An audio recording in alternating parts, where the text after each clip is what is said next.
Estás escuchando Chaigam Sport, el espacio deportivo de Chaigam Corp.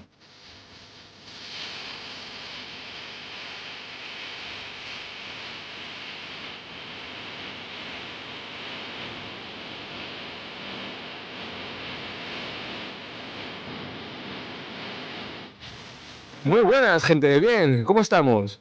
Yo soy Diego Grande, o Diego por las redes, y os doy la bienvenida a un nuevo programa de Chaigam Sport Magazine, que sería el tercero en esta segunda temporada de la red de podcast Chaigam.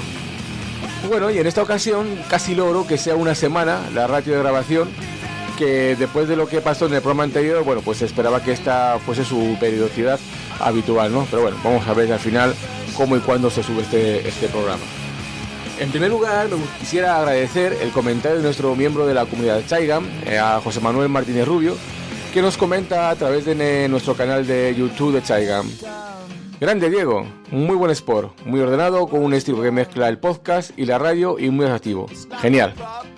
Pues la verdad es que agradezco de corazón estos comentarios, ¿no? Porque me sirven de aliciente para seguir con el proyecto. Y cómo no, me gustaría tener muchos más, evidentemente. Y como dije en anteriores programas, también me gusta tener críticas y opiniones que puedan servir, pues bueno, para mejorar estos programas y al imperfecto que los hace, o sea, sé que soy yo. Así que aprovecho este momento para animaros a que dejéis feedback a través de los canales que disponéis en el grupo Chaigam para ello. Y lo que sí te digo, José Manuel, es una lástima que hayas escuchado el programa por el canal de YouTube, porque está acabada la música, ¿no? Debido a rollos de copyright. De los demonios, ahí está Sharon Osbourne, que pa' perra es como cochino pa' cáscaras. Bueno, pues estos copyright nos tumbaban el pod, y el jefe de todo, el señor Solid, ha tenido que en postproducción pues seguir silenciando música para que no saltan estos copyrights, ¿no? Y que se pudiera publicar por este canal nuestro de YouTube, ¿no? Y por tanto lo publico un poquito más tarde. La verdad es que una parte del programa para mí es importante, es la música, ¿no? Porque me gustaría dar a conocer estos gustos míos viejunos, de esta música que yo escuchaba cuando era más jovencito y que seguro la mayoría de vosotros pues desconocéis, ¿no? Y me gustaría mucho que la conocierais y que puedes apreciarla tanto como la puedo apreciar yo, ¿no? Y bueno, dicho esto, os paso a comentar que a partir de este programa, en la presentación, os comentaré un poquito las secciones en las que se compone el programa, ¿no? Así más o menos sabéis ya de antemano qué es lo que se va a hablar en el programa y el nombre que voy a dar a las mismas, ¿no? Y bueno, pues para esta ocasión, para este programa, digamos que tengo partido el programa en ocho secciones, perdón.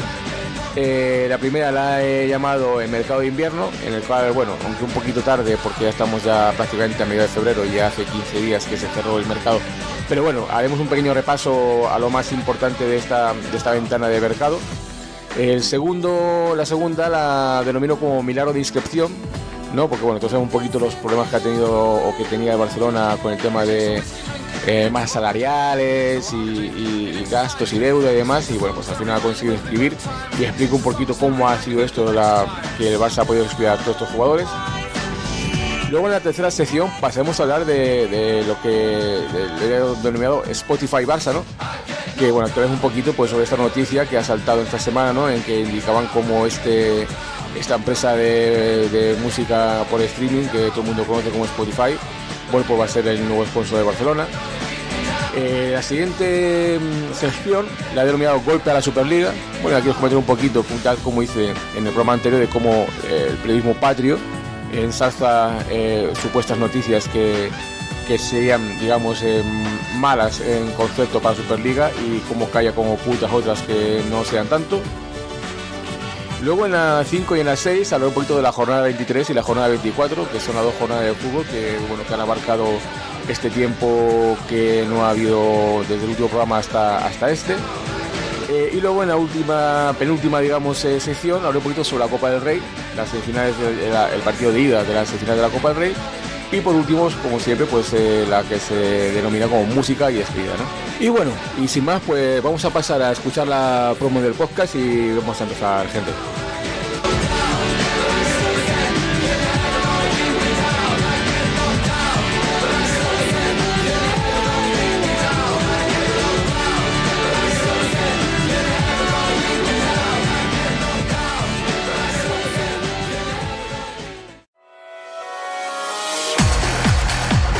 Estás escuchando un podcast de Chaigam Corp, la red de podcast multitemática. Puedes escucharnos en iVoox, iTunes, Spotify, Google Podcast o buscarnos en tu aplicación de podcast preferida.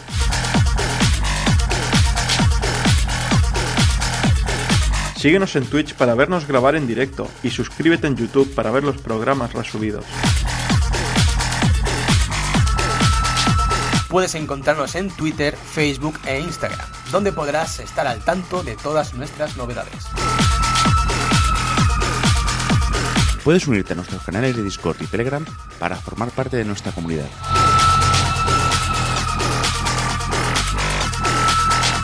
Y para una comunicación directa con el equipo, puedes enviar un correo electrónico a contacto@childcamcorps.com. En resumen, busca Childgun Corps en Google y ve a nuestra web www.childguncorps.com, donde tienes todos los enlaces a golpe de clic. ¡Que disfrutes del podcast!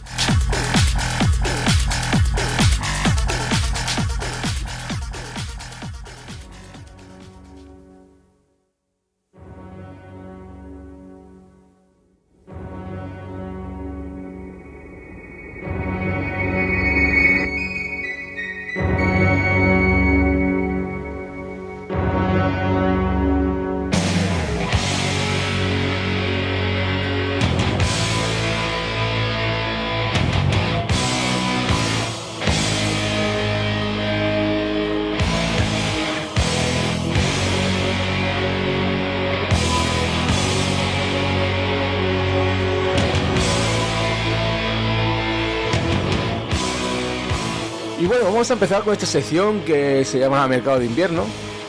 Vale, esta sección realmente debería haber ido en el programa anterior, ¿no? Pero bueno, por minutaje decidí no incluirla. Y aunque está un poquito pasada en el tiempo, creo que sigue siendo interesante repasar lo sucedido en el mercado de invierno y todos estos entresijos que ha tenido, ¿no? Porque en el fondo tampoco ha pasado tanto tiempo, ¿no? Son simplemente 15 días y creo que sigue siendo bastante interesante. Y voy a centrarme en lo que se llaman los 3 grandes clubes de España. A ver, sin que esto sea ningún menosprecio a todos los demás equipos. Pero creo que estaremos de acuerdo que casi siempre lo más sonado está entre estos 3 clubes. Y bueno, creo que vamos a empezar por el más fácil de analizar, que es el Real Madrid. ¿Y por qué digo el más fácil? Bueno, pues porque es cero. O sea, nada en absoluto. Ni se ha ido nadie, ni ha llegado nadie. Está claro que la política de fichaje se lleva marcada en este club varios años, con un objetivo final muy marcado, y no se quieren desviar ni un ápice del mismo, ¿no? Seguimos con el Atlético de Madrid. Aquí tenemos como bajas la más sonada de Trippier, que se ha ido a Newcastle, este nuevo club de millonarios, de jeques y demás. También tenemos la salida de Saponjic al Slovan de Bratislava y Solano al Riqueja, ¿no? Este último imagino que será un canterano. Y bueno, por contra ha llegado Reinildo del Lille y Guas del Valencia. Este último me parece un jugador muy interesante para el Atlético de Madrid, pero la verdad es que con tan mala suerte que en su debut con el Atlético se ha lesionado y tiene como para 2 meses. Por cierto, penosa y deplorable actitud de un Cholo Simeone absolutamente superado y desquiciado, insistiendo al jugador que se levantara y que entrara al campo cojo como estaba. El jugador terminó llevando el partido y bueno, la verdad es que lamentable actitud del Cholo, que veía como el Barça del Xavi pasaba por encima y creo que se le fue un poquito la olla, ¿no? Y por último vamos con el equipo que más se ha movido en este mercado de invierno, que aquí hay mucha telita que cortar. Empecemos con las bajas del FC Barcelona. El jugador de Mir ha sido devuelto al Rapid de Viena, ¿no? El que se le denominó como el nuevo Messi húngaro ha sido devuelto a su club de origen al no hacer efectiva la cláusula de compra obligatoria que tenía el club. Bueno, hay que recordar que este chaval dejó de jugar, aunque era muy del agrado de los entrenadores que había tenido, tanto Koeman como Xavi, porque si jugaba un partido más tendría que cumplir la cláusula de compra obligatoria por 9 millones de euros y el Barça no tenía capacidad en la masa salarial y encima esto impediría nuevos fichajes, ¿no? Y entonces, bueno, pues el chaval dejó de jugar, no jugó ese 10º partido, con lo cual, bueno, pues el Barcelona ha podido devolverlo a su club de origen. Tenemos a Collado, un canterano que se ha ido a Granada. Tenemos también a Coutinho, que se ha ido al Aston Villa cedido. Y esta sí que ha sido una gran operación de Matteo Alemany, ¿no? Porque ha conseguido así una importante reducción de la masa salarial para poder inscribir a los fichajes, Y este jugador, bueno, pues prácticamente estaba, repudiado por todo el estamento del Fútbol Club Barcelona y la verdad que ha sido un movimiento muy importante de Matteo Alemany, que va a ayudar y ha conseguido que Barcelona, bueno, pues que pueda inscribir a estos jugadores que vamos a hablar ahora en un poquito más adelante. Y por último, tenemos que Iñaki Peña, otro canterano, pues bueno, se ha ido al Galatasaray como cedido. Y aquí yo ya he hecho referencia a la masa salarial, ¿no? Y bueno, en el próximo programa tengo intención de meterme muy de lleno y explicar qué es todo esto de la masa salarial y por qué tiene tanta importancia y sobre todo para la actual situación del FC Barcelona, ¿no? Y bueno, pues en esta ventana de mercado de invierno, el FC Barcelona ha podido inscribir por fin a Dani Alves. Y bueno, a Dani Alves la verdad es que está fichado hace tiempo, pero no está bien inscrito.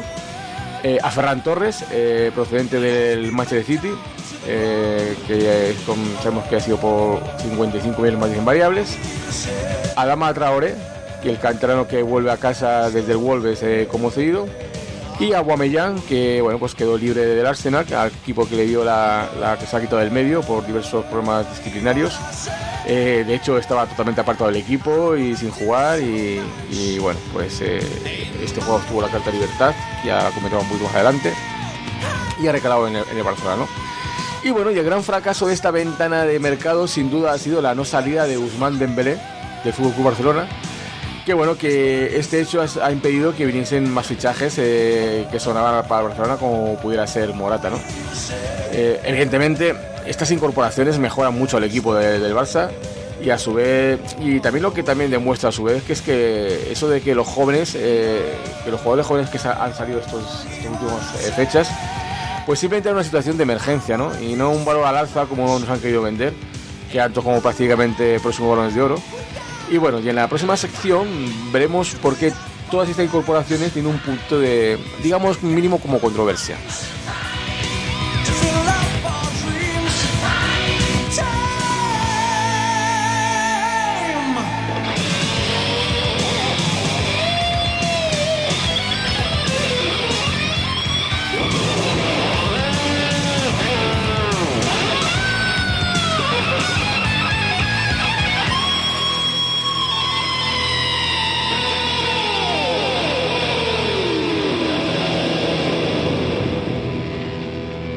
Y bueno, vamos por esta segunda sección que la he llamado el milagro de la inscripción. Y bueno, ¿por qué? Pues porque hay mucha gente que después de todas las noticias en referencia a la economía del Barça, que como han reconocido ellos mismos, con una deuda que más de 1.350 millones de euros y una masa salarial totalmente superada, bueno, pues no entienden cómo este club haya podido fichar e inscribir, que esto es lo importante, a estos 4 fichajes de esta ventana invernal de mercado. Porque hay que saber que fichar no es lo mismo que inscribir. Por poder fichar puedes lo que quieras, pero luego hay que inscribirlos en la Liga y en la UEFA, y ahí ya están los condicionantes de las masas salariales que, como anteriormente dije, bueno, pues trataré en profundidad en el próximo programa. Bien, pues continuemos con el tema este. En primer lugar, hablamos de Alves. Este, la verdad, no era muy difícil de escribir, ya que tiene un sueldo irrisorio. Tiene el sueldo que es el mínimo profesional que admite la Liga, que es de 155.000 euros anuales, y aún así se tuvo que esperar a la salida de Demir para poder escribirlo. O sea que así, hasta este punto está el límite de esta masa salarial del Barcelona, ¿no? Hay que recordar que al tener la masa salarial superada, solo se puede inscribir el Barcelona con la regla del 1x2 o el 1x4, que ya explicaré en más profundidad, pero bueno, que a grosso modo se puede decir que se puede utilizar 1 euro por cada 2 o 1 por cada 4 de ahorro, esto es importante. Bueno, pues Ferran Torres ha sido fichado por 55 millones, más 10 millones en variables, que no debe ser muy difícil de conseguir. ¿Por qué con la deuda del Barça se ha podido pagar este dinero? Bueno, que para mí, y por el jugador que es, que no es un jugador Barça, me parece que es un precio bastante alto que ha pagado el Barça por él, pero bueno, ya son disquisiciones que cada uno puede evaluar, ¿no? Pues bien, al principio del mandato de Laporta, el equipo económico del mismo consiguió un nuevo préstamo de sobre unos 595 millones de euros de Goldman Sachs para contar con liquidez inmediata, ¿no? Bueno, pues el cual se aprovechó para pasar deuda a corto plazo a una deuda a largo plazo, con lo cual facilitaría los pagos el pago de la misma, pero no se usó todo el montante para esto, sino que se reservó más o menos la mitad para liquidez inmediata, y de ahí saldrían esos 55 millones a pagar al club. ¿Y la inscripción? Bueno, pues la inscripción, evidentemente, la salida de Coutinho ha sido fundamental, ya que era de los que tenían el sueldo más alto, junto a Dembélé, que se supone que son solo unos 23 millones de euros netos, unos 46 brutos. Bueno, pues se supone que Aston Villa ha asumido todo el pago de este sueldo, digamos que es la mitad, evidentemente, porque es una cesión hasta final de año, cual sea la mitad, y aún así a mí me cuesta mucho creer que el Aston Villa sea capaz de pagar unos 12 millones a un jugador por 6 meses, pero bueno, eso es lo que dice el Barcelona, eso es lo que ha digamos, ingresado o maquinizado, es lo que ha declarado que en la liga, que es lo que es su buena operación. Y bueno, pues esto ha conseguido esta liberación más salarial, que al ser uno de los sueldos más grandes, seguramente el ahorro supone más de un 5% del total del coste de la masa salarial, con lo cual van a poder acogerse la forma del 1x2 para escribir a los jugadores, ¿no? Evidentemente el sueldo de Ferran Torres es muchísimo menos que el de Coutinho, y entra en esta imagen, así mismo como el de Adama Traoré, ¿no? Que viene como cedido y solo hay que computar el sueldo desde enero hasta fin de temporada, que es lo mismo que se ha ahorrado el Barcelona con Coutinho. Y bueno, también evidentemente por las cantidades que cobra este jugador, pues entraría en esta imagen dejado por Coutinho. Aquí también hay que recordar que la renovación a la baja de Umtiti también ha ayudado bastante a aligerar el margen de la masa salarial, ¿no? Otra cosa bien distinta es el caso de Aubameyang. Recordemos que le dieron la carta de libertad del Arsenal, faltándole 1 año y medio de contrato. Esto es decir, que faltándole por jugar unos 34 millones de euros del Arsenal al jugador. Todos sabemos que nadie regala nada, y evidentemente si el jugador obtuvo la carta de libertad es porque alguien le asegura tener esa cantidad de dinero, porque ya lo tenía firmado con el Arsenal, o sea, se me tenía que esperar y cobrar, o por lo menos una muy parecida. ¿El Arsenal gana dándole la carta de libertad? Sí, porque se ahorra parte del sueldo del jugador. Si no, en vez de una rescisión de contrato, que es lo que significa la carta de libertad, pues habéis hecho una venta. Y no es así. Al parecer el Arsenal ha pagado hasta fin de temporada unos 8 millones de euros, que sería unos 8 millones de euros y medio más o menos, que sería lo que le faltaría por cobrar a Aubameyang de este año, ¿no? Con lo que deja al jugador con un sueldo de 22 millones de euros brutos por temporada, coste que evidentemente es inasumible por el Barcelona en esta ventana de mercado. Evidentemente el jugador querría cobrar lo que tenía firmado en el Arsenal, es decir, 1 año y medio más de contrato asegurado, y eso es lo que al parecer le pidió pues para irse a Barça. ¿Cómo ha conseguido el Barcelona convencer al jugador y escribirlo? Pues contratando a Aubameyang no hasta el 2023, sino hasta el 2025. Así, esos 33 millones de euros en año y medio se convierten en 7,3 anuales. Evidentemente es una cifra muy inferior, que sí se adecua para la inscripción dentro del margen liberado de masa salarial. Pero aquí viene la ingeniería financiera, y que más bien se puede considerar como un fraude de ley. ¿Por qué? Porque tanto Umtiti como Aubameyang tienen contratos hasta el 2025. Pero, y aquí esto es importante, pero con una cláusula que en 2023 pueden rescindir el contrato unilateralmente y, evidentemente, cobrar todo su contrato. lo que está haciendo realmente es un diferimiento de salarios para evitar el límite de la masa salarial, que, aunque evidentemente no es ilegal, es totalmente podría ser considerado como un fraude de ley y que la liga no debería permitir. Pero también no deja de ser una patada a seguir, o sea, pan para hoy y muchísima hambre para mañana. ¿Por qué? Porque estos cobros evidentemente se van a sumar a los siguientes futuros límites salariales del club. Creo recordar, y hablo un poco de memoria, que cuando Laporta denunció a la anterior junta directiva de Bartomeu, con un informe económico ya había, sin contar estos dos contratos nuevos, cerca de 178 millones de euros en sueldos diferidos, que serían debidos a las renovaciones a la baja y rebajas de gente como Piqué, Jordi Alba, Riqui Puig, de todo esto que, renovaciones y bajada de sueldo que se hicieron en pandemia y incluso que se hizo este año para poder, a principio de año, para poder escribir pues, a los Kun Agüero y a todos estos que vinieron, ¿no? A Memphis Depay y demás. También hay que recordar que en pandemia se suponía que se habían bajado los sueldos de los jugadores de Barcelona, siendo esto falso, porque lo que realmente hicieron fue eso que estamos hablando, ¿no? Un diferimiento del sueldo, más intereses, o sea, hicieron no me pagues ahora, págame dentro de 2 años, pero aparte de eso me vas a pagar evidentemente el total de mi contrato más los intereses que generen durante estos años este sueldo, ¿no? Por así decir. Y esto puede ser una auténtica bomba dentro de un par de años. O sea, si el Barça no logra estabilizarse económicamente, eso va a ser un drama para futuros. Un drama para futuros.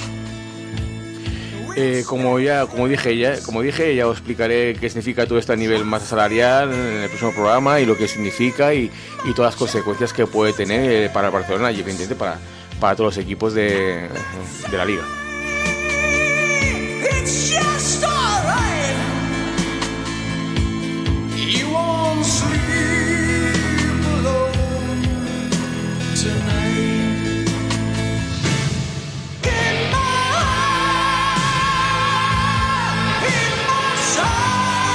Y bueno, vamos con la siguiente sección, a la cual he llamado como Spotify Barça.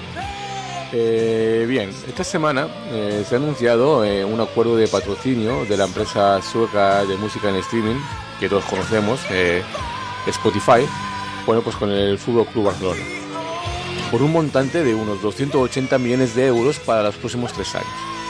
Vamos a analizar los datos y cómo en el transcurso de las horas lo que había sido una gran noticia económica para el Camp Barça, bueno, pues ha ido retorciendo durante momentos en algo totalmente diferente, ¿no? Según iban saliendo noticias en diversos medios de comunicación. Empecemos por los primeros datos que se dieron a conocer, que evidentemente serían los mejores para los intereses del club, y lo vamos a hacer comparándonos con los datos prepandemia. Porque, claro, compararlos con los datos en pandemia no sería coherente, ya que estos, por lógica, han descendido en una grandísima medida cuando han tenido que ser revisados. En un primer momento se filtra el acuerdo de Spotify con el Barcelona, que le reportaría, como hemos dicho antes ya, unos 280 millones de euros en los siguientes 3 años. Con lo que resultaría un patrocinio anual de unos 93,3 millones de euros por el patrocinio de la camiseta del primer equipo, tanto masculino como femenino, y por la equipación de la ropa de entrenamiento y por los title rights del Camp Nou. Esto es decir, pone el nombre al estadio. En la primera noticia se decía que se había reservado la manga de la camiseta de la primera equipación, con lo que se supone podría ser valorada en otros 9 millones de euros, dando un total de 102 millones de euros por año de patrocinio. Aunque enseguida salió la información de que el patrocinio era total, que por lo que esos 9 millones de euros no se deberían de computar. Bueno, los datos del anterior patrocinio, de Rakuten en el primer equipo, de Beko en la equipación de entrenamiento y de Steinle por la primera equipación del equipo femenino, repetimos que son datos pre-pandemia, eran de unos 77,5 millones de euros, incluida la manga de la primera equipación. Por lo que en un principio es un buenísimo dato económico, porque si damos por buena información, de esos 93,3 millones de euros más los 9 por la manga, nos daría una cifra de 102 millones de euros, que serían unos 24 millones más por año de sponsorización, Con lo cual sería sin duda una gran operación realizada por el equipo económico del Barça, ¿no? Con el CEO Reverter a la cabeza. Y también hay que tener en cuenta que sea una gran operación porque el Barcelona ya no cuenta que ya no está Messi. Y que en realidad tiene muy poquitos jugadores, digamos, marketingianos por nombre. Y además también hay que tener en cuenta que según esta información, los title rights, vuelvo a repetir que sería el apellido del Camp Nou, ¿no? Bueno, pues habrían sido vendidos por 15 millones y que incluso que habrían superado a equipos como por ejemplo los title rights del Manchester City, que los tiene vendidos por 11, o incluso los del Atlético de Madrid por el Wanda, que los tiene vendidos por 10. Para poner en comparación con su máximo oponente en el tema, tanto deportivo como social, lo que actualmente cobra el Real Madrid por sponsor, y ojo, estos son datos actuales, no prepandemia. Bueno, pues el Real Madrid cobra de Fly Emirates solo, y repito, solo por la sponsorización de la camiseta del primer equipo, unos 70 millones de euros.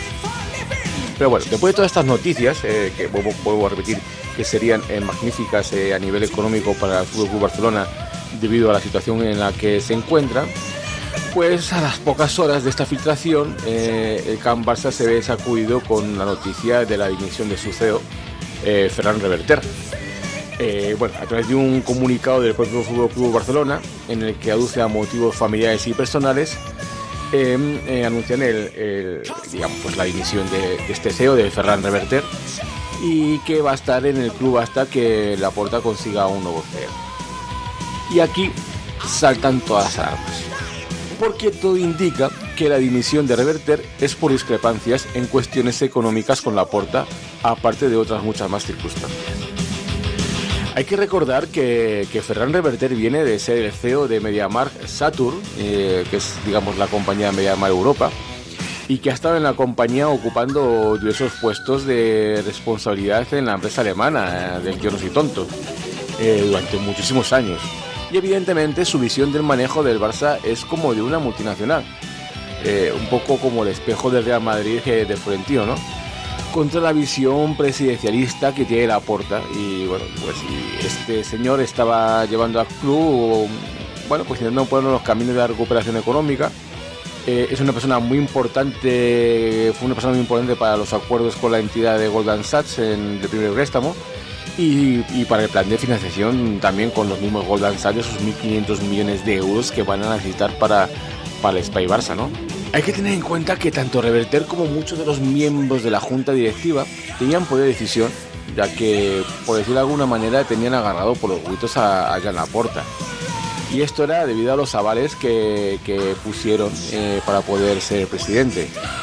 Hay que recordar que la antigua ley del deporte, que esto es importante, que es la ley del deporte, no, porque muchas veces se dice que es que, por ejemplo, Florentino tiene secuestrado al Real Madrid porque nadie se puede presentar porque Florentino puso la ley de que había que avalar, y no es así. El tema del 15% de los avales con patrimonio personal es una ley que viene de la ley del deporte realmente. Bueno, pues como estamos diciendo, hay que recordar que la antigua ley del deporte obligaba a ese 15% de avalar personalmente. Y recordad que Laporta los consiguió muy al límite. Y está ya aquellas famosas imágenes en el notario celebrando puño en alto y cantando el himno de Barça, cuando por fin a las 2 de la mañana consiguieron firmar y obtener esos avales. Y evidentemente esta gente que puso su dinero y que puso en riesgo su dinero, pues hasta el día de hasta el último momento, bueno, pues ha estado reteniendo las locuras y desmanes que podría pensar hacer Laporta dentro del club, como hicieran otras directivas dentro del Barça. Pero este pasado diciembre se cambió la ley del deporte, bajando las ratios de los avales prácticamente hasta eliminarlas, por lo que Laporta ya no está apresado por toda esta gente que puso sus dineros con la antigua ley del deporte para poder avalar esta gestión, ¿no? Y entonces, bueno, pues creo que todos estaremos de acuerdo de que Laporta ganó las elecciones por digamos, populismo, ¿no?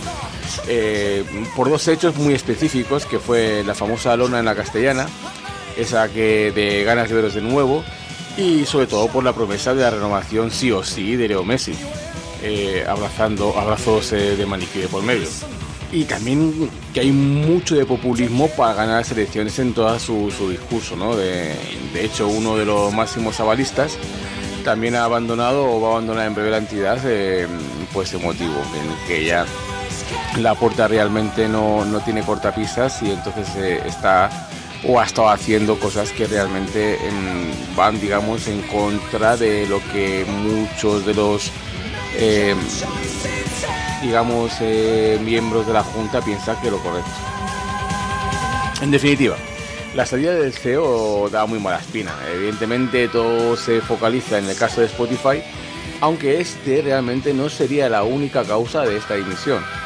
El CEO Reverter estaba trabajando para lograr sacar al Barça de este oscuro pozo económico que tiene, y hay que recordar que Reverter fue el que al final convenció a Laporta de que la renovación de Messi era totalmente inviable e inasumible por el FC Barcelona, así como también ha estado siempre dentro de con Laporta dando la negativa al fondo CVC, o al revés, dando su apoyo a la Superliga, o como una de las últimas que se conocen encontronazos fue que no entendía y que no para nada era partidario de fichar a Ferran Torres por 55 más 10 millones en variables, debido a la situación económica tan precaria del club. Y además también él estaba proyectando lo que es un modelo alemán que hay en la Bundesliga, ¿no? Que es ese del 51-49% de propiedad del club. Yo creo que al final estos clubes van a tener que acabar así, ¿no? Yo creo que es una buena idea el 51-49, que decir que el 51% sigue perteneciendo a los socios y el otro 49% pues se vende a a propiedades, a empresas y demás socios, digamos, que aporten financiación. Siempre que tú te quedes con el 51%, pues vas a tener el control del club. Bueno, pues Reverter está totalmente de acuerdo con este tipo de modelo económico, y bueno, y lo que también estaba totalmente desacuerdo Reverter era con la llegada al club de familiares y amigos directos de Laporta y de sus colaboradores más directos, que esta gente estaba ocupando puestos directivos de la entidad sin estar cualificados para ello. Toda esta proyección de Reverter choca de lleno con Laporta y su modelo presidencialista, ¿no? para llevar las riendas del Club Barcelona. Y como Laporta ya no tiene la cortapisa de los avales, imponen sus criterios en varias referencias al gobierno del club, y esto hace que Reverter dimita de su puesto cuando Laporta, por ejemplo, cierra el acuerdo con Spotify a sus espaldas y en contra de su opinión, debido a lo que él entiende como un acuerdo poco rentable, como al parecer es así. O sea, después de la noticia de Reverter, las cifras del acuerdo Barça-Spotify se han ido deshinchando de sobremanera, convirtiendo en un muy buen acuerdo en un muchísimo más mediocre, incluso inferior a lo que se tenía antes. Recordemos que hemos dicho que en un principio el acuerdo podría reportar al Barça la cantidad de hasta 202 millones de euros anuales por la sponsorización total del club, pero las últimas noticias rebajan esa cifra de manera drástica y lo dejan en 57,5 millones más 5 millones por los title rights, con lo que se queda una cantidad de 62,5 millones anuales, un acuerdo inferior al que el club tenía incluso antes de la pandemia. Y encima vendiendo los title rights más baratos de todos los clubes de Europa. Aunque hay que tener en cuenta que esto del title right hay que tener un poquito en cuenta que sea lógico, puesto que en los próximos años se tiene proyectado remodelar el estadio del Camp Nou dentro del proyecto Spy Barça. Y bueno, pues el equipo jugaría en Montjuic. O sea, evidentemente pues los title rights del Nou Camp no serían para nada rentables, con lo cual sería un apoyo simbólico, ¿no? Pero aún así es un acuerdo que entiendo que Reverter piense que sea totalmente mediocre o no válido para Barcelona, y lo que había que preguntar es por qué esa prisa o ese querer firmar por encima de Reverter este acuerdo que se ve que es bastante ruinoso, ¿no? vuelvo a recordar que el Real Madrid en este momento estaría cobrando unos 70 millones de euros solamente por la camiseta. Es que entiendo que Reverte se negara a firmar este acuerdo, evidentemente porque lo que será insuficiente por lo que significa la marca Barça. Mi opinión es que esto es una muy mala noticia para el Barça. Yo personalmente pienso que el populismo es la peor de las políticas para manejar un club de fútbol con las dimensiones del Barça o del Madrid o del Bayern Múnich o todos estos grandes del fútbol europeo, ¿no? Y sobre todo en la situación actual del club. Me refiero a la situación actual del club de Barcelona, ¿no? Y lo sé bastante bien porque mi club, el Real Madrid, ya ha pasado por presidentes y etapas así. Y menos mal que bueno, pues que llegó Florentino y empezó a cambiar la mentalidad organizativa del club, ¿no? Y proyectando el club pues como una empresa y proyectando el club, claro, que así al cabo son entidades que manejan miles de millones. Entonces la única manera que uno tiene que manejar estas entidades pues a grandes cantidades es como una empresa, una gran empresa. Si no lo haces así y te dedicas a eso, pues pasa lo que está pasando ahora mismo en el Barcelona. O lo que otro hora pasará en el Real Madrid, que también lo pasó y que estuvo a punto de desaparecer también. Hay que recordar que Florentino Pérez, con la recalificación de la ciudad deportiva, salvó al Real Madrid.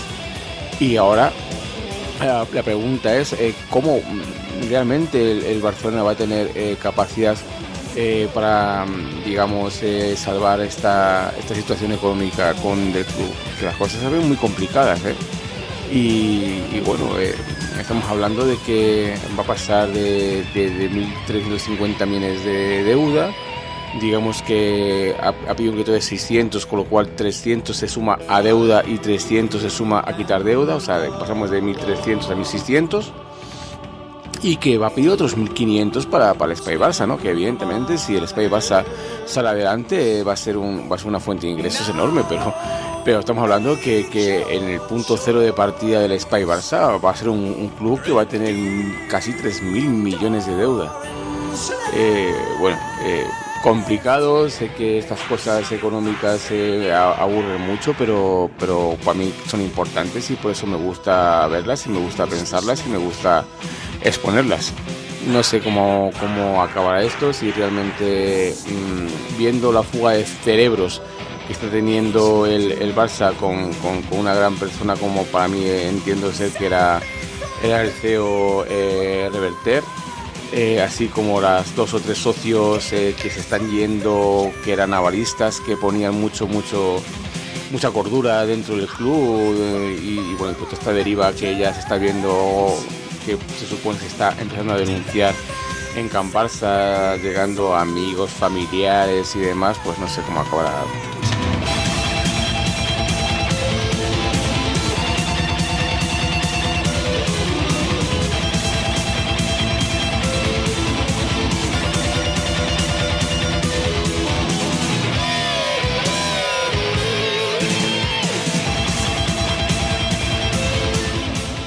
Y ahora vamos con la siguiente sección que he llamado Golpe a la Superliga.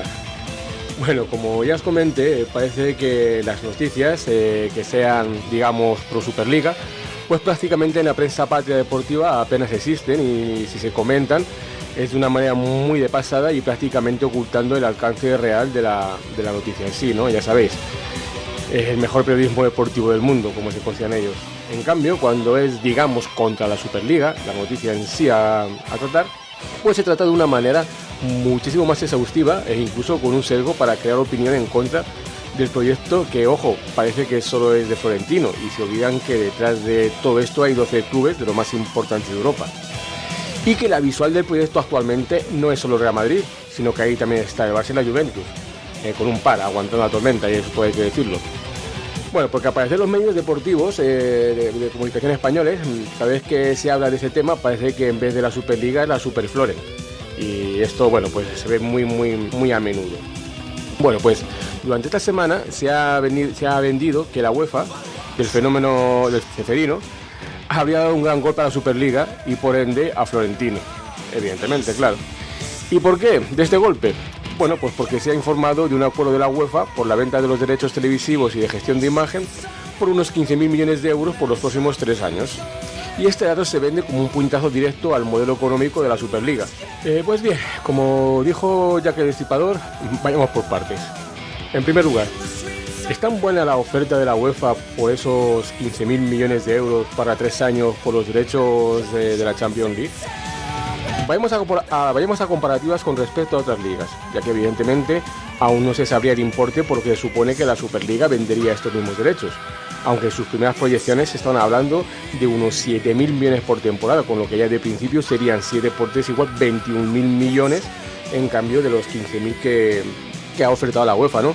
De todas maneras, estos 21.000 millones evidentemente es ciencia ficción porque todavía no habría esa posibilidad de ofrecer este dato, pero vamos, en eso se estimaba en un principio. La Premier League, por ejemplo, vende sus derechos por este mismo tramo de tiempo, o sea, por 3 años, por 11.600 millones de euros. Evidentemente es la liga que mejor se vende.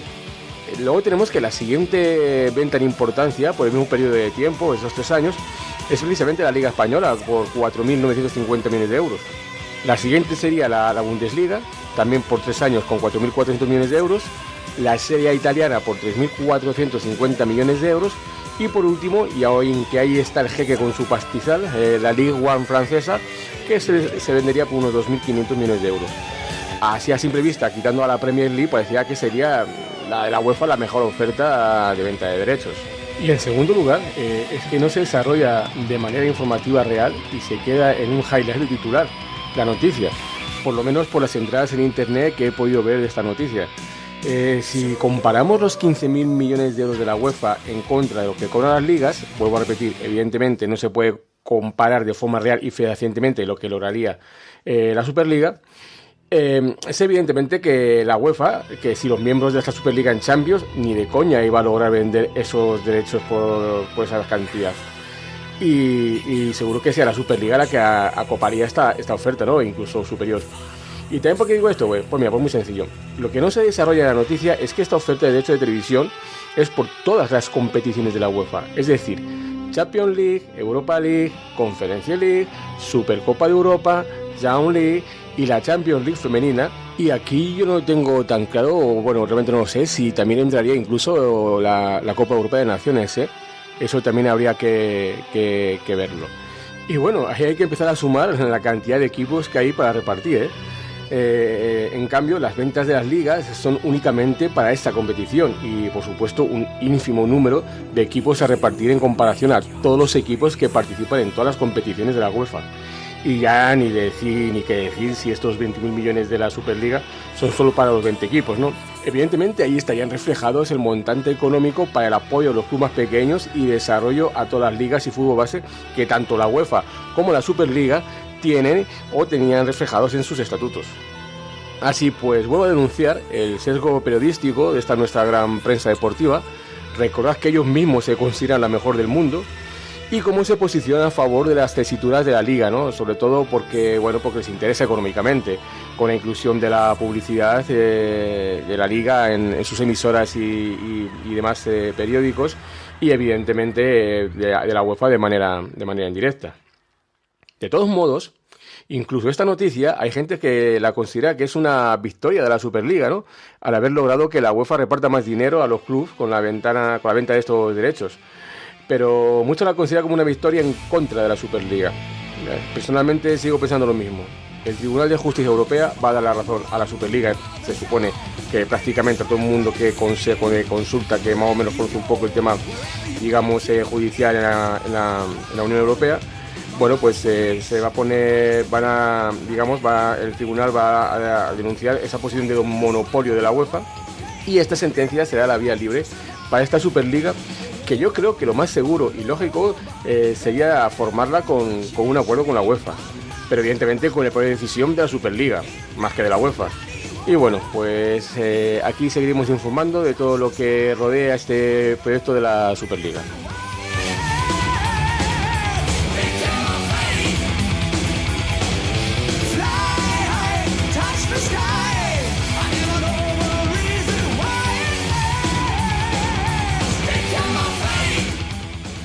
Y bueno, durante las dos siguientes secciones podemos hablar un poquito de la jornada 23 y 24 del Campeonato Nacional de Liga Español, ¿no? Bien, durante este espacio de tiempo, desde el último programa hasta este nuevo, pues han habido 2 jornadas de Liga, ¿no? Y una eliminatoria de la Copa del Rey, que bueno, más adelante daré de forma muy somera mi opinión respecto a ella.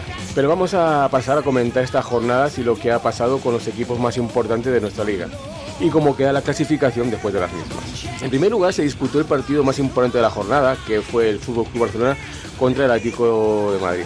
La verdad es que no vi el partido y este sí que me hubiese gustado verlo. He de decir que normalmente no suelo ver los partidos de Barça ni de Atlético, a no ser partidos especiales. Y este sí que creo que tendría esa condición de especial, pero no me di cuenta y había quedado con mis compañeros Jintoki y Azuki para grabar un Chaigan Cup especial Cocina Canaria, el cual ya está subido a la red de Chaigan y que os recomiendo mucho escuchar porque creo que nos ha quedado algo muy interesante. Así que en realidad solo tenía medio ojo mirando el partido mientras grababa el programa. Y bueno, en un principio parecía que el Barça se comió literalmente al Atlético de Madrid, aunque el Atlético de Madrid se adelantara en primer lugar en el encuentro, pero un golazo, sea o no intencionado de Jordi Alba, sigue siendo un golazo. Igualó el partido y en un margen muy corto de tiempo, ¿no? Y esto hizo que el Barça se pusiera on fire en el partido y que el equipo de Xavi se empezó a comer al del Cholo, sobre todo en la primera parte, poniéndose 3-1 y bueno, y que en el minuto 49 ya gana el Barça por 4-1. Después Luis Suárez puso el 4-2 en el marcador y con la expulsión de Alves dejaba un atisbo de posibilidad de que el Atlético pudiera acercarse o incluso empatar el partido, pero nada más lejos de la realidad. En esos minutos, con superioridad numérica, el Atlético no fue capaz de disparar ni una sola vez a puerta. En definitiva, es un gran resultado, el primer gran resultado de Xavi como entrenador de Barcelona, pero que en realidad tiene que reforzar en los siguientes partidos, porque lo que parece un repaso del Barça al Atlético en sensaciones no lo es tanto ya en números. Los guarismos que hablan fríamente de la verdad dan los siguientes datos. Por ejemplo, posesión 57-43 a favor del Barcelona, dado que no debe sorprender evidentemente. Aquí es cuando empiezan ya los guarismos a hablar unas cosas diferentes a lo que parecía que estábamos viendo. Disparos a puerta, Barcelona 4 goles. Disparos a puerta de Atlético de Madrid 4, los mismos, pero solo 2 goles. Disparos fuera, Barça 4, Atlético de Madrid 5. Un disparo una vez más el Atlético de Madrid. Paradas de Ter Stegen 2-0 de Oblak. Otro dato que sorprende, faltas 15 del Barça por 13 del Atlético. El córner, 3 para el Barça, 5 para el Atlético. Y por último, en fuera de juego, 1 para el Barça y 3 para el Atlético. Como vemos, los números nos dan una visión empírica muchísimo más diferente de lo que nos dejan las sensaciones del partido. Y por eso digo que bueno, que sí, que fue la verdad que una primera parte apabullante, pero no se sabe muy bien si evidentemente por el juego de Barcelona con esos nuevos fichajes, pero también quizás por la dejación del Atlético de Madrid, ¿no? Y bueno, después se disputó el Real Madrid-Granada, con una infame primera parte del club madridista, horrible. Para mí Ancelotti se vuelve a equivocar de nuevo insistiendo con Isco como falso 9. De hecho hubo un par de jugadas que termina rematando o intentando rematar de cabeza a Isco entre los dos centrales de Granada, que yo creo que hubiese sido mucho más eficiente si hubiésemos tenido un rematador nato como puede ser Jovi, que creo que aún con las carencias que tiene en este aspecto sería mucho más importante que Isco, ¿no? Y bueno, en la segunda parte el Real Madrid mejoró mucho y gracias a un golazo de Asensio, pues los 3 puntos se quedaron en casa, manteniendo la distancia con el Sevilla. A mí, en el apartado arbitral, más allá de que no hubiera ninguna jugada polémica en extrema, vuelvo a repetir, a mí me tienen que explicar qué falta vio Mateo Laoz en la jugada de Valverde que dejaba solo ante el portero con 0-0. Y es que yo no entiendo, si tenemos la posibilidad de la tecnología del videoarbitraje, este infame no dejará seguir la jugada, porque en ningún momento es posible ver falta clara en esa jugada, a no ser que lo pites premeditadamente para evitar la situación. Pues lo dicho, no entiendo por qué no deja seguir la jugada y se acaba en gol. Pues reinstala, porque para eso está el VAR. Y no sé, vuelvo a repetir. No lo entiendo y cortar así raíz la jugada y no dejar esa opción, ¿no? Así como otra jugada también que hay de Hazard, que se deshace de su marcador y encara área con oportunidad de tirar a puerta o pasar a un compañero, con una gran posibilidad de marcar. El defensa intenta agarrar la pierna de Hazard y que ya se había ido en el regate, le pisa la mano. Volvemos a repetir, mano que intenta agarrar la pierna de Hazard y pita falta de Hazard en vez del defensa. Pues oye, ¿qué se le va a hacer? En definitiva, un Madrid muy mal en la primera parte y bastante mejor en la segunda, donde incluso el resultado creo que se quedó corto. Y bueno, y otro partido donde el Real Madrid hace héroe al portero contrario.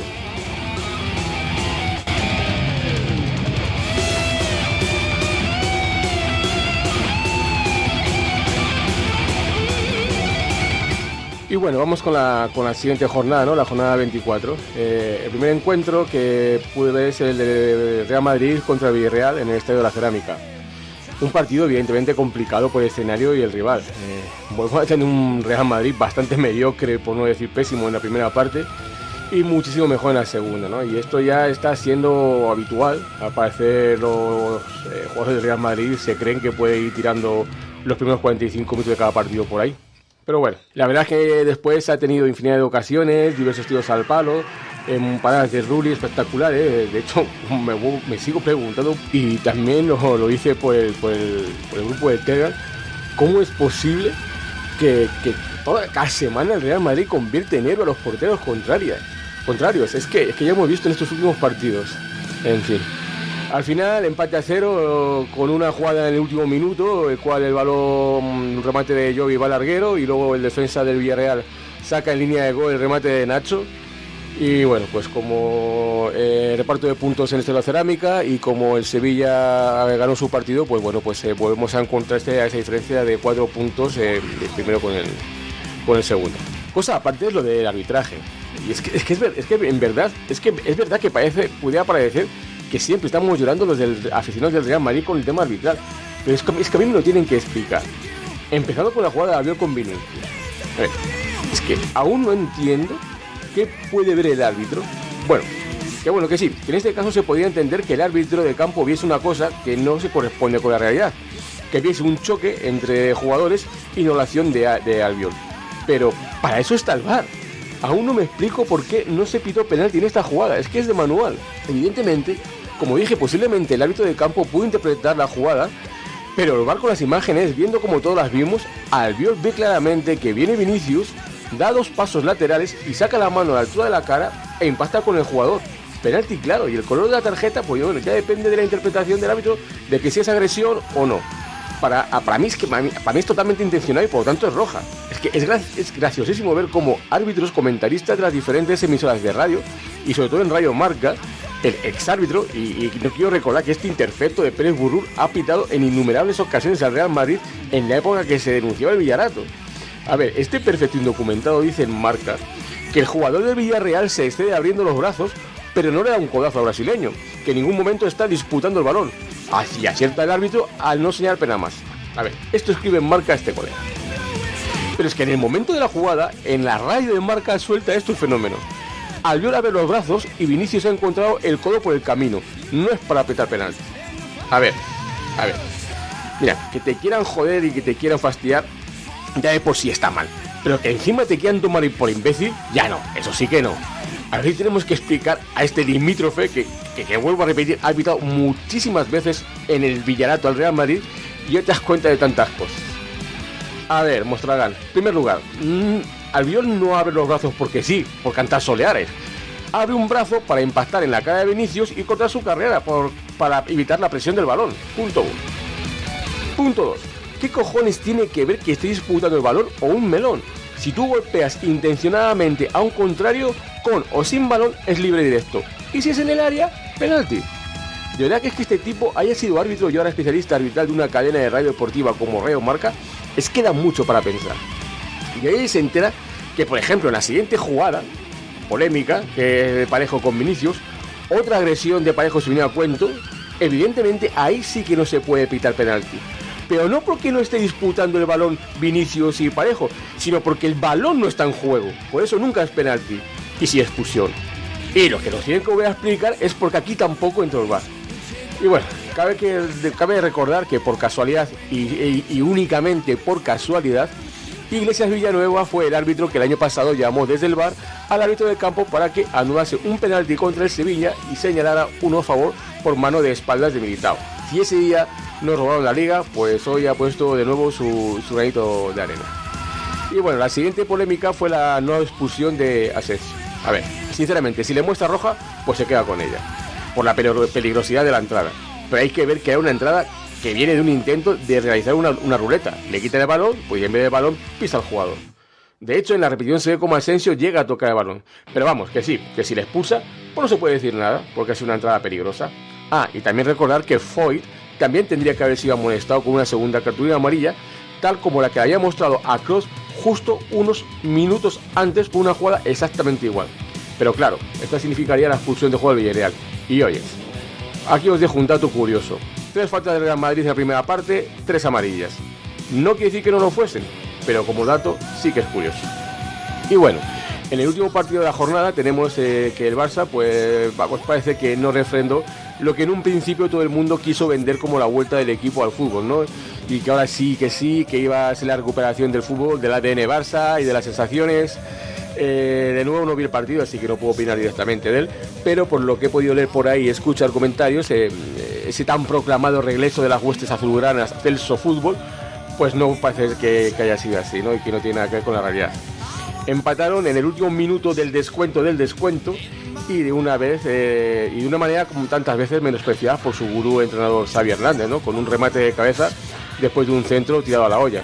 En fin, ya algunos decían que después del partido del Atlético metían presión al Madrid y eso que se lo pusieron en bandeja con el empate.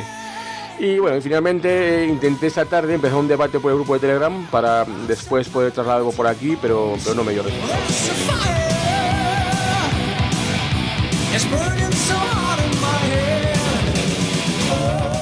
Y por último, en esta sección vamos a hablar un poquito de la Copa del Rey, ¿no? Muy por encima. Comentar que, bueno, pues que también en este espacio de tiempo que ha habido entre los programas, bueno, pues ha jugado la ida de las semifinales de la Copa del Rey, ¿no? Dejándonos estos resultados: Betis 2, Rayo Vallecano 1 y Valencia 1, Athletic Bilbao 1. La verdad es que no he visto ninguno de los partidos de esta ronda de eliminación de la Copa y, como yo, millones de espectadores. Y esto es a lo que se refería Florentino, bajo el auspicio de la Superliga, de los partidos que realmente no tienen atractivo más allá para los locales.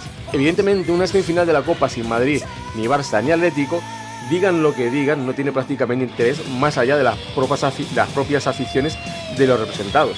Y bueno, la final sí, porque es una final atractiva por ser una final, y será un poquito más, pero evidentemente muy por debajo si alguno de estos equipos fuesen los 3 anteriormente mencionados, ¿no? Por ejemplo, una final Real Madrid-Athletic Bilbao, como fue hace 2 años, pues sí tenía un poquito más de audiencia, pues un derbi vasco y bueno, y estoy seguro, y lo podremos comprobar en los próximos programas cuando toque, que la audiencia de esta final va a estar muy por debajo de las anteriores. Pongamos por ejemplo, que acabe un Valencia-Betis, prácticamente solo sería vista por la afición de estos dos equipos.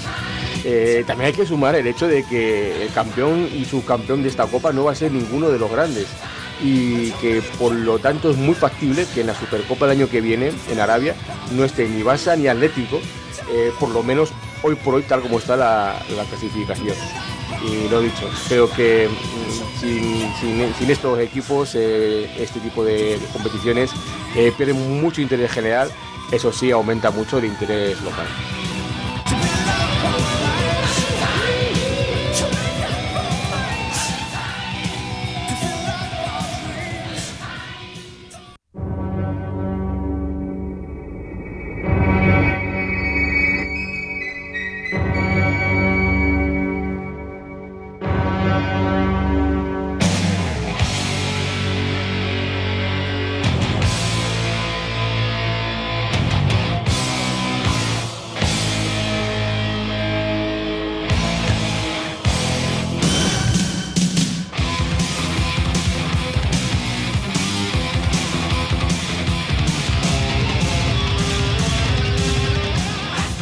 Y bueno, pues aquí acaba este programa por hoy.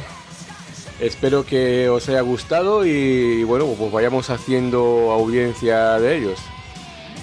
Siempre esta última sección de estos programas pues va a ser la que se va a llevar la música, que bueno, que explicaré un poquito pues qué es lo que hemos estado escuchando durante el programa, ¿no? Y bueno, en este caso la música que ha sonado en este programa pues ha sido el segundo álbum de la banda de speed metal, power metal Helloween, del disco que lleva por título Keeper of the Seven Keys Part 1, sin duda uno de los mejores discos publicados por la banda germana y uno de los mejores discos de su género, ¿no?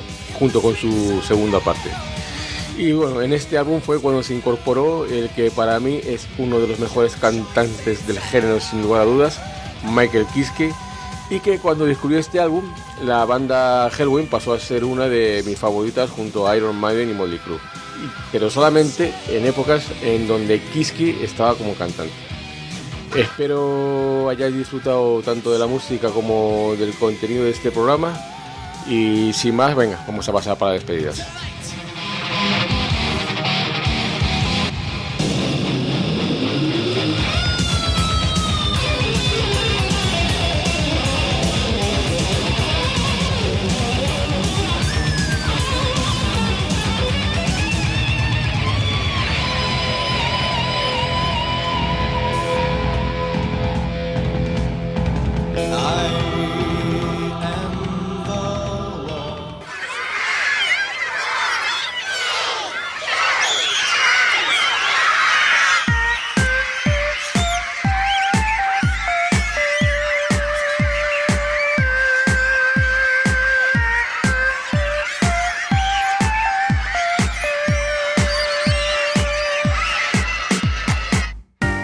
Pues ya estaría, Pollica. Aquí acaba este Chaigan Sport Magazine en su tercera emisión. Este próximo martes se juega la ida de los cuartos de final de la Champions League, con ese esperado Paris Saint-Germain contra Real Madrid. No sé si este post se publicará el lunes 14 de febrero al final, o incluso el propio martes 15 por la tarde, ya que voy un poquito con retraso, además de llegar tarde. Y bueno, para mí es un partido muy difícil para el Real Madrid, que llega demasiado pronto para ambos equipos. Yo creo que este cruce era de semifinales o de final incluso. Y bueno, que quien pierda la eliminatoria pues puede que bajen tocado. Aunque yo creo que quien más se la juega realmente es el Paris Saint-Germain, ¿no? Evidentemente le hace la misma gracia enfrentarse al Real Madrid que Madrid enfrentarse al Paris Saint-Germain. Tampoco este partido será definitivo, a no ser de un resultado escandaloso que sinceramente no creo que se dé. Y bueno, que a priori el que lo tiene un poquito más difícil es el Real Madrid. Pero bueno, lo veremos y analizaremos en el próximo programa. Pues ya me despido de todos vosotros, esperando que dejéis comentarios, ideas, sugerencias y crítica por los canales que disponéis dentro del grupo de podcast de Chaiga. Yo soy Diego Grande y como tal os digo adiós. Adiós.